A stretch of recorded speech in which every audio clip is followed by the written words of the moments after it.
I had the biggest brigades. I had brigades sometimes with almost 300 motorcycles. Even I was impressed. I said, how long would it take you to straighten out this problem? He said, if you gave me the authority, a couple of days. And he gave me a card. And I sent it to the mayor. I said, you ought to try using this guy. Guess what happened? Never heard. I said, please don't be too nice. Like when you guys put somebody in the car and you're protecting their head, you know, the way you put their hand over. Like, don't hit their head, and they've just killed somebody, don't hit their head. I said, you can take the hand away, okay?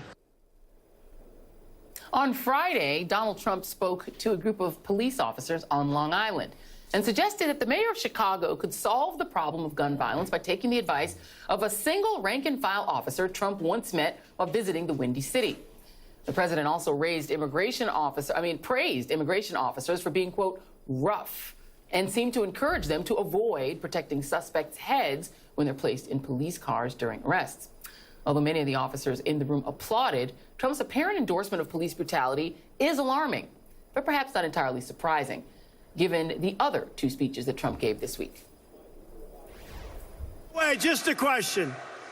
Did President Obama ever come to a jamboree? With the exception of the late, great Abraham Lincoln, I can be more presidential than any president that's ever held this office. He better get him. Oh, he better. Otherwise, I'll say, Tom, you're fired. I'll get somebody. And by the way, under the Trump administration, you'll be saying Merry Christmas again when you go shopping. Yes, our Second Amendment is very, very sound again. That would have been Gonzo. Oh, you're Boy Scouts, but you know life. You know life. They don't know life. They don't. They're children. Sorry. Trump's remarks at the Boy Scout Jamboree. Boy Scout Jamboree. Were so politically incendiary, and the complaints from parents, including some who are threatening to pull their kids from scouting, were so widespread that the chief executive of the Boy Scouts of America was forced to apologize for allowing politics into the Jamboree. But Trump, well, he's not apologized. In fact, he's done the opposite. He's unleashed himself, dropping any pretense of seeming presidential, coincidentally, just as the White House communications team has a new boss and a new directive. I want the president to be the president, and I want him to express the full nature of his personality. Corey Lewandowski used to say early on in the campaign, let Trump be Trump. It's a little disrespectful now because he's the president, so let's let the president be the president. And joining me now, Representative Ted Lieu of California, Jason Johnson, politics editor at TheRoot.com, Jamil Smith, contributing writer at The Daily Beast, and Amy Parnes, senior White House correspondent at The Hill. Thank you all for being here, and I'm going to go first to the congressman because we're going to do protocol here as well. Let Trump be Trump. You're a former prosecutor before you were in Congress. Yes. What did you make of, first, before I get your comment on Donald Trump's commentary about police and essentially telling them be more brutal, this is the response of the Suffolk County Police Department. This is who he was speaking with. This is where he was speaking on Friday.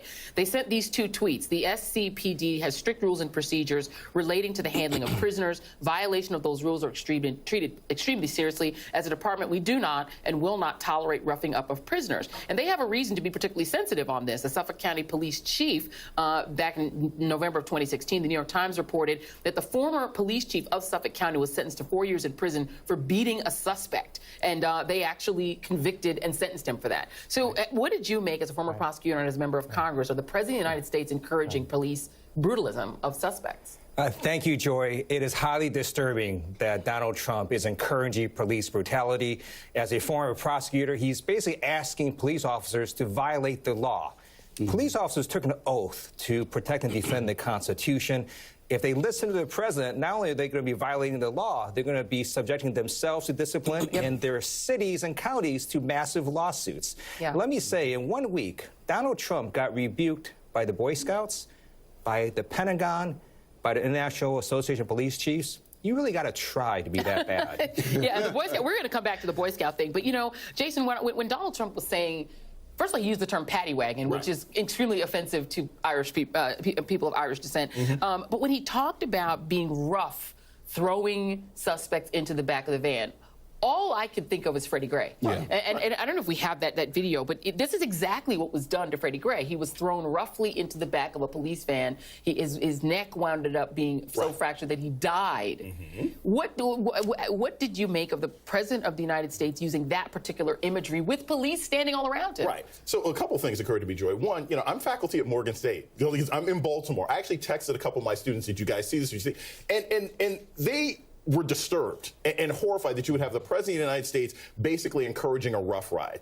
But this is what we see from this president. This is how he surrounds himself with. This is his general disrespect for the law and people of color. And I'll be honest with you, I hope we screenshot every single cop who cheered, because if any of them ever have a complaint against them cheering for someone advocating them breaking the law should be one of the first things that complaints go to. Yeah, and Jim, you also have him making up things about police. I mean, you have Donald Trump not only encouraging police to be their worst selves, something police departments, at least in their official capacities, do not encourage. Right? They don't publicly say rough people up. Right. But then on the Chicago Police Department side, he made up a story about talking to a police officer who said he could solve all the crime in Chicago. Rahm Emanuel said, nope. Never heard of this person. This person doesn't exist. Right. No, it's like his friend Jim, of course. He consults on all things. I mean, and John Barron. Oh, of course, John Barron. The thing is here, look, Trump is the very, very same person who put out an ad in the New York Daily News in May of 1989 calling for the death penalty for 5 innocent Black and Hispanic teenagers who had been accused of rape in Central Park. And so he's the same guy. That's, 27-some years ago. He's the same person. Yeah. And so what we have to really consider is that the president is going to, spark this culture war because he's got nothing else to do. Right. It's literally all he's been doing, this entire time. He's spoken in the language of white supremacy, and given the fact that he has been ineffective at pursuing any of his legislative goals, this is what he has left to do. And the angrier that he gets, the worse this will get. And Amy, there is an element of this that, obviously is encouraging to his base. It's designed to keep his base excited. I want to play a little bit of the way that Donald Trump talked about violence when he was running for president in 2016. There's a guy totally disruptive, throwing punches. We're not allowed to punch back anymore. I love the old days. You know what they used to do to guys like that when they were in a place like this? They'd be carried out on a stretcher, folks. Thank you for the warning. I was ready for him, but it's much easier if the cops do it, don't we? The guards are very gentle with him. He's walking out like big high fives, smiling, laughing. Like to punch him in the face, I'll tell you. So if you see somebody getting ready to throw a tomato, knock the crap out of him, would you? Seriously. Okay? Just knock the hell. I promise you, I will pay for the legal fees. Well, aside from the fact that he probably wouldn't pay if when he promised to pay for them.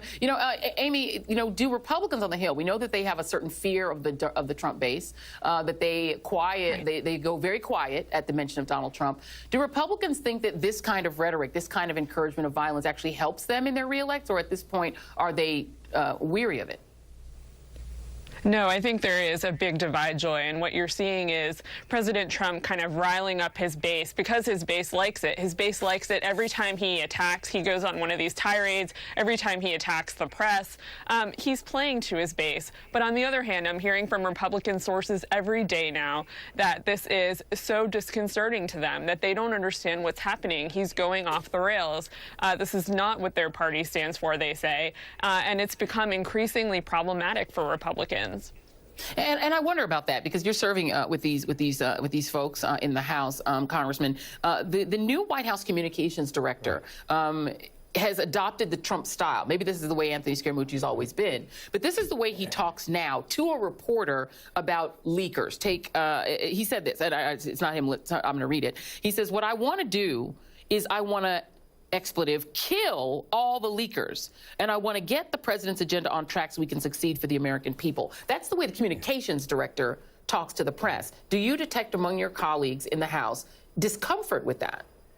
I do, but let me first say Congress passed whistleblower protection laws to protect leakers. So if you're a whistleblower, there are laws to protect you because we want the truth to get out to the American people as long as it's unclassified information. Sure. And with regards to the new communications director, his vulgarity and profanity is highly disturbing. I served active duty in the Air Force because I believe in this country. I believe in the greatness of America. And you're seeing with Donald Trump and his communications director that they are bringing this country down. They're making us weaker and teaching our children all the wrong things. Yeah, and I mean, I guess, you know, you guys, you know, on the political side, in terms of the strategy side, this is how Donald Trump is planning to be reelected, right? Because he knows that there's a 30 to 38% of the country that no matter what he does is going to be with him anyway. But Caton Dawson was talking about earlier in the show, or earlier when we were speaking with him, that the problem is the motivation might not be there, that people don't see things getting passed, and so their drive and energy to vote might be there, even if they like Donald Trump. Right. So is that what this is about? Well, yeah. I mean, he has to keep people angry. He has to keep them riled up. I mean, look, Trump is a step away from just playing the dozens with Congress. If he thought that would work, that's what he would do, because people say, oh, yeah, he's taking them down. Here's the issue, though, and we were talking about this earlier in the green room.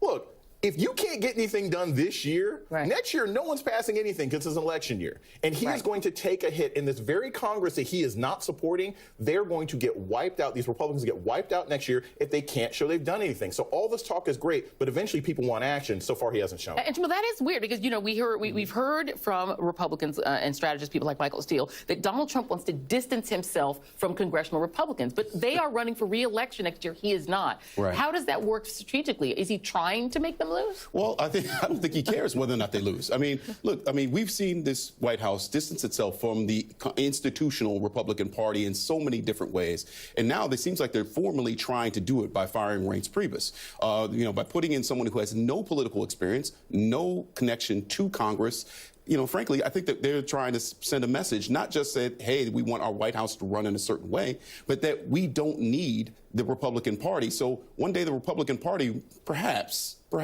may wise up and realize that they don't really need him either. Yeah. Mike Pence can sign these bills just as much as Donald Trump can. Well, we'll just go to you on that then, Amy. Is there finally a sense among Republicans that this one-way loyalty isn't useful to them in their re-elections? They are loyal to him, and he's not loyal to them at all. Oh, yeah. They need it to be mutual. They don't feel like it's there. And healthcare should have been the #1 example for what happens when you're not on the same page, when you just throw a bill together and Republicans aren't even wholeheartedly supporting it. This is what happened this week, and this is why President Trump is going to continue to run into obstacles. If he calls himself a deal maker, but yet ultimately he is not. He's going around Republicans and doing things that they don't like, and donors are starting to get really annoyed with him. I mean, this is, we're seeing, there's an uptick, I think, in the disappointment from Republicans on the Hill, his donor base. I'm curious, and I think it's going to get even worse. Indeed. It's a strange strategy. You don't want to work with either party. You just don't like anybody. You can't be 535 people, Donald Trump. You can only be one. Congressman Ted Lieu, Jason Johnson, Jamil Smith are going to be back with us. Amy Parnes, thank you very much. We'll have you back.